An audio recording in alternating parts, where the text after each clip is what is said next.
प्रदेश काँग्रेसच्या कार्यकारिणीत तरुण चेहऱ्यांना संधी देण्यात आलेली आहे। यावरून असं दिसतंय की आगामी निवडणुकांमध्येही तरुणांना उमेदवारी दिली जाईल। माझ्यासोबत केतन ठाकरे आहेत, महासचिव प्रदेश काँग्रेसचे। केतन, तरुणांना संधी दिलेली आहे, काय वाटतं?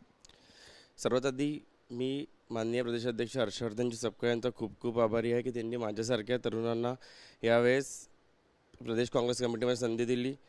ही एक संधी नव्हे, एक प्रमोशन नव्हे, तर एक आमच्यासाठी मिशन आहे की आम्ही तरुणांना आता एक आम्हाला चान्स मिळाला आहे की आम्ही पुन्हा एकदा घराघरात काँग्रेस पार्टीची विचारधारा घेऊन जाऊ शकतो। काँग्रेसला पुन्हा मजबूत करून आम्ही पुन्हा नवीन प्रदेशाध्यक्षजी साहेबांनी जी कार्यकारिणी बनवली आहे ती नवीन एकदा जोमाने आणून पुन्हा काँग्रेसला आम्ही सत्तेवर बसवू शकतो। काँग्रेससाठी वाईट काळ आहे सध्या, सोडून चालले बरेच लोक, विधान सत्तेत नाही, महाराष्ट्रात नाही, दिल्लीत नाही।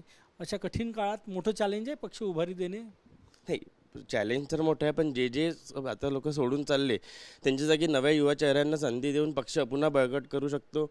पक्ष काही विचारधारा कधी संपत नाही, पक्ष हा कधी संपत नाही, कोणी सोडून जाओ न जाओ, पण उभारीसाठी आम्ही युवक म्हणून पुन्हा एकदा प्रयास करून काँग्रेसला पुन्हा एकदा सत्तेत आणण्याचा प्रयत्न करणार आहे 100%। की आता महानगरपालिका निवडणूक आहे, किती टक्के तरुणांना उमेदवारी द्यावी असं शिफारस करशील?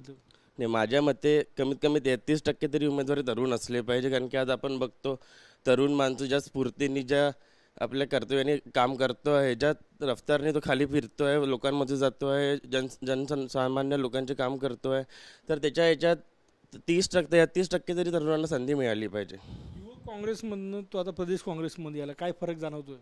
नाही, फरक जाणवतोय, जबाबदारी वाढलेली आहे। आता असं दिसून येतं की आपण आधी युवकांचे प्रश्न घेत होतो, आताही त्याच जमाने की, पण आता पॅरेंट काँग्रेसची पण जबाबदारी येईल, पुष्कळ काही शिकायला मिळेल, समोर कसं राजकारणमध्ये समोर जायचं आहे।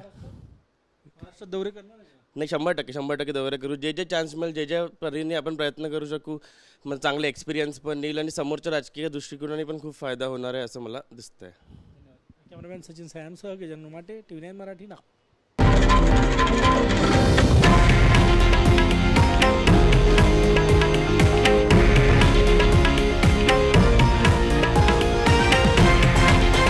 हे आहे देशातील नंबर 1 न्यूज नेटवर्क आणि आपण पाहत आहात TV9 मराठी, एकमेव।